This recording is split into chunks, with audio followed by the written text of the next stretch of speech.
Hello guys, welcome to my YouTube channel. Guys, पिछली videos में हमने टेस्टिंग के बारे में देखा था, जो कि ब्लैक बॉक्स टेस्टिंग के बारे में हमने पढ़ा था। गाइस, ब्लैक बॉक्स टेस्टिंग के बारे में हमने काफ़ी कुछ पढ़ लिया, जैसे कि ब्लैक बॉक्स टेस्टिंग क्या होती है, ग्राफ बेस्ड टेस्टिंग किसे कहते हैं, इक्विवेलेंस पार्सनिंग टेस्टिंग किसे कहते हैं।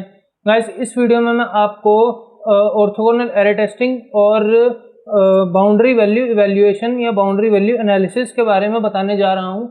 ये ब्लैक बॉक्स टेस्टिंग का आखिरी टॉपिक होने वाला है। तो गाइस, अगर अभी तक आप मेरे चैनल पर नए हो और आपने सब्सक्राइब नहीं करा है तो प्लीज़ मेरे चैनल को सब्सक्राइब करें, साथ ही साथ बेल नोटिफिकेशन आइकन दबाना ना भूलें for latest video updates. So guys, without any further due, let's get started. Guys, इस वीडियो में हम पढ़ेंगे boundary value analysis BVA and orthogonal array testing OAT। तो सबसे पहले देखें बाउंड्री वैल्यू एनालिसिस होती क्या है।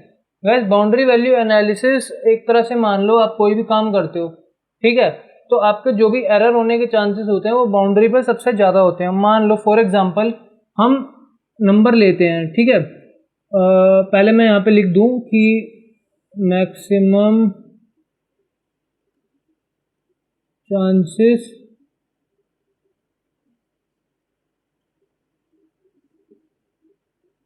फॉर गेटिंग एन एरर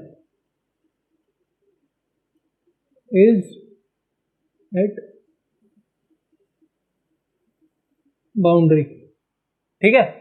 अब क्या कहते हैं, यहाँ पे अगर मान लो कि 1 2 3 4 5 6 और 7 मान लो हमने ये वैल्यूज ली, ठीक है।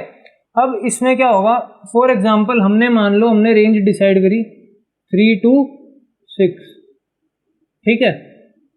हमने ये रेंज डिसाइड करी कि यार इस रेंज के बीच में इनपुट वैल्यू हम डालेंगे, या 3 से 6 तक हम वैल्यू डालेंगे, मतलब 3 से 6 के बीच में, तो हमें कोई दिक्कत नहीं आएगी।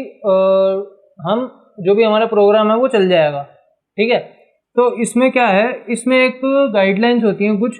पहली गाइडलाइंस ये कहती है कि आपको जो भी आपने मिनिमम वैल्यू या लीस्ट वैल्यू आपने जो भी ली है उससे एक ऊपर वाली, ये हमारी थी लीस्ट वैल्यू, ये हमारी लीस्ट वैल्यू थी। अब इससे एक ऊपर वाली लेनी है जो कि हमारे पास 2 है, ठीक है। और मैक्सिमम वैल्यू जो हमारे पास थी 6, इससे एक नीचे वाली वैल्यू लेनी है।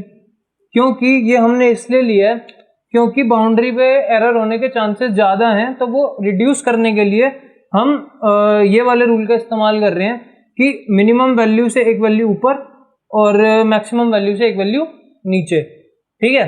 उस हिसाब से अगर मान लो ये तो आपका सिंपल एक वैल्यूज हो गई जो हमने ऐसी रैंडमली डिसाइड करी है। अब मान लो आपकी वैल्यूज ना हो गया, आपका सेट होता है कोई, ठीक है। अगर मान लो आपका सेट है, जैसे 32 हो गया, 48 हो गया, 51 हो गया, 22 हो गया, 18 हो गया, 9 हो गया, कोई भी सेट आप कुछ भी ले सकते हो, ये मैंने रैंडमली ही लिया है। तो इसमें क्या होगा, इसमें अगर मान लो सबसे पहले आपने देखना है कि सबसे छोटी वैल्यू कौन सी है, तो लीस्ट वैल्यू कौन सी है आपकी 9, यह आपकी लीस्ट वैल्यू है। और क्या कहते हैं, मैक्सिमम वैल्यू कौन सी है, मैक्सिमम वैल्यू आपकी है 51 है, ठीक है। मैक्सिमम वैल्यू आपकी 51 है।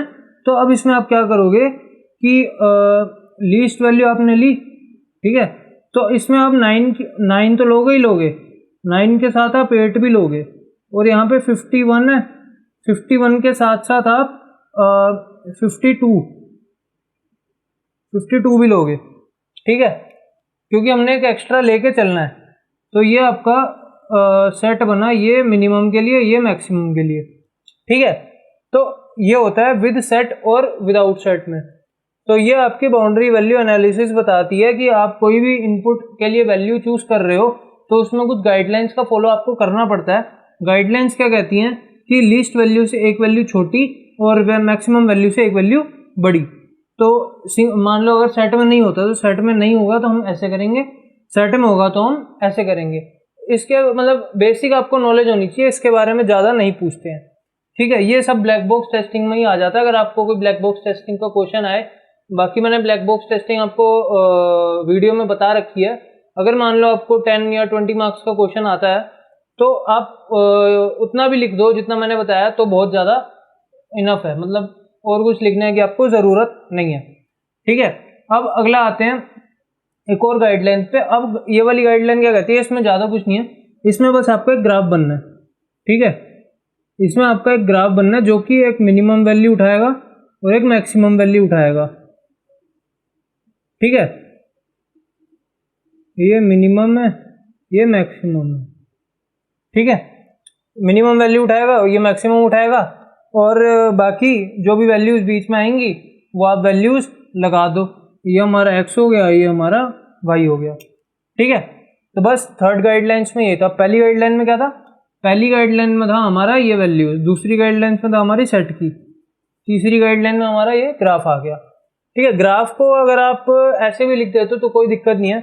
इस ग्राफ को क्या कहते हैं, ऐसे ही अगर आप लिख दो, जैसे मान लो मिनिमम मैक्सिमम आप शो कर दो तो काफ़ी है। ठीक है, तो कोई एक्सप्लेन करने की आपको कोई ज़रूरत नहीं है। अब आते हैं ऑर्थोगोनल एरे टेस्टिंग पे। अब गाइस, ऑर्थोगोनल एरे टेस्टिंग एक ऐसा कंसेप्ट है जिसमें आपके सॉल्यूशंस के भी सॉल्यूशंस निकलते हैं। अब जैसे मान लो आपने एरे पढ़ा होगा प्रोग्रामिंग लैंग्वेजेस में, तो एरे क्या होता है, मान लो जैसे कि मैं आपको लिखता हूँ 2 4 6 8 10। ठीक है, तो ये क्या है, ये आपका इवन नंबर्स का एक एरे है। ठीक है, अब अगर मान लो मैं इसमें लिखूं कि ऐसे लिखूं 2 4 6 8, फिर 4 8 16 32, फिर 6 12 18 24, फिर 8 16 24 एंड 32, फिर 10 20 30 40, ऐसे मैं लिखूं तो ये क्या हुआ। अगर मान लो मैं ये सिर्फ वैल्यू देखूं, ये डब्बे वाली, तो ये आपका वन डायमेंशनल एरे हो गया। लेकिन अब मैं ये भी कॉलम भी ले आऊँ मैं, ठीक है, सॉरी रो भी ले आऊँ, ये बड़ी सारी जो रो हैं, एक ये रो होगी, एक ये रो होगी, एक ये रो हो गई, ये भी ले आऊँ तो क्या होगा, 2D एरे बन जाएगा। ठीक है, तो ऐसे ही कुछ ऑर्थोगोनल एरे टेस्टिंग का कंसेप्ट होता है। इसमें मान लो आपको कोई भी एक वैल्यू होती है, ठीक है, आपकी कोई भी एक वैल्यू है, तो उस वैल्यू के 3 हो सकते हैं। ठीक है, एक तो यस, हाँ ये वैल्यू हो सकती है, एक नो नहीं हो सकती है, एक मे बी मतलब शायद हो सकती है। तो अगर हम मान लो कितने भी इनपुट लें, मान लो हमने n नंबर ऑफ इनपुट ले लिए, जैसे यहाँ पे हमने लिए थे, यहाँ पे हमने लिए इनपुट मान लो हमने लिए 2 4 6 8 10 हमने इनपुट लिया। अब क्या होगा, इसका आंसर हो भी सकता है, इसका आंसर नहीं भी हो सकता है, इसका आंसर मे भी हो भी सकता है या नहीं भी हो सकता।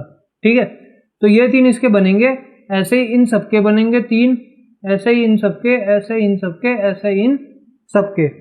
तो जो ऑर्थोगोनल एरे टेस्टिंग होती है वो आपकी जो इनपुट आप डालते हो उसकी 3 बार वैलिडेशन होती है कि या तो ये आंसर है, या तो नहीं है, या तो हो सकता है। अगर हो सकता है तो फिर आगे टेस्ट होगा कि हाँ ये है, नहीं है, हो सकता है। ठीक है, तो ये होती है हमारी ऑर्थोगोनल एरे टेस्टिंग। ज़्यादा इसमें कुछ नहीं है, बेसिक सी गाइडलाइंस या बेसिक से आप प्रोसेस बोल सकते हो इसको।